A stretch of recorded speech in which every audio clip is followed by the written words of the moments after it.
मृत व्यक्ति की चीजों का क्या करें? यह अक्सर एक संवेदनशील और व्यक्तिगत सवाल होता है, जिस पर धार्मिक, सांस्कृतिक और भावनात्मक मान्यताओं का प्रभाव पड़ता है। यहाँ कुछ सामान्य बातें बताई गई हैं। धार्मिक और आध्यात्मिक मान्यताएं। हिंदू धर्म में गरुड़ पुराण जैसे ग्रंथों में मृत व्यक्ति की कुछ चीजों का उपयोग न करने की सलाह दी जाती है। इन मान्यताओं के अनुसार कपड़े माना जाता है कि मृत व्यक्ति के कपड़ों में उसकी ऊर्जा और आत्मा का जुड़ाव रहता है। इन्हें पहनने से उनकी आत्मा आकर्षित हो सकती है, जिससे जीवन प्रभावित हो सकता है। इसलिए अक्सर सलाह दी जाती है कि इन्हें गरीबों या जरूरतमंदों को दान कर देना चाहिए। गहने भी व्यक्ति की ऊर्जा के स्रोत माने जाते हैं। मृत व्यक्ति के गहनों को पहनने से उसकी आत्मा असहज महसूस कर सकती है और पितृ दोष भी लग सकता है। यदि गहने मृत व्यक्ति ने स्वयं अपनी मृत्यु से पहले बांटे हों तो उन्हें पहना जा सकता है। अन्यथा उन्हें पिघलाकर नए गहने बनवाए जा सकते हैं या मंदिर में दान किया जा सकता है। घड़ी को भी व्यक्ति की ऊर्जा का एक प्रमुख स्रोत माना जाता है, क्योंकि यह जीवन भर उसके साथ रहती है।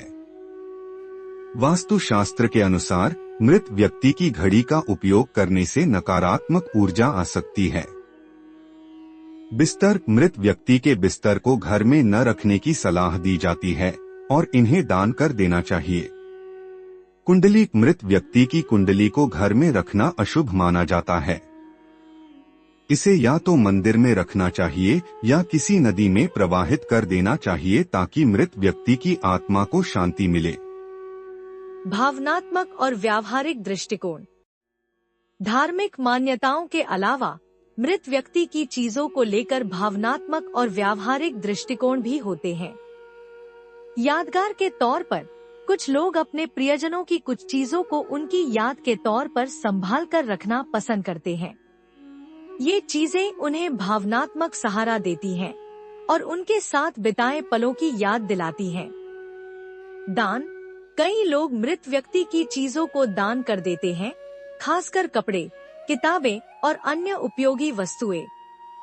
यह न केवल जरूरतमंदों की मदद करता है, बल्कि कुछ लोगों का मानना है कि इससे दिवंगत आत्मा को शांति मिलती है। पुनः उपयोग। रखरखाव। कुछ चीजें जैसे फर्नीचर या घर का सामान परिवार के अन्य सदस्य उपयोग कर सकते हैं, यदि वे धार्मिक या भावनात्मक रूप से आपत्तिजनक न हो। निस्तारण। जिन चीजों का कोई उपयोग नहीं है या जो बहुत पुरानी हो चुकी हैं, उनका उचित तरीके से निस्तारण किया जा सकता है। निर्णय कैसे लें? यह निर्णय लेते समय कि मृत व्यक्ति की चीजों का क्या करना है, इन बातों पर विचार किया जा सकता है। पारिवारिक परंपराएं और मान्यताएं। आपके परिवार और समुदाय में क्या परंपराएं और मान्यताएं प्रचलित हैं, इस पर विचार करें। व्यक्तिगत भावनाएं। आपकी अपनी भावनाएं क्या हैं? क्या उन चीजों को देखकर आपको आराम मिलता है या दुख होता है? मृत व्यक्ति की इच्छाएं। यदि मृत व्यक्ति ने अपनी चीजों के बारे में कोई इच्छा व्यक्त की थी, तो उसका सम्मान करें। व्यावहारिकता। क्या चीजें उपयोगी हैं? क्या उन्हें दान किया जा सकता है या उनका पुनः उपयोग किया जा सकता है?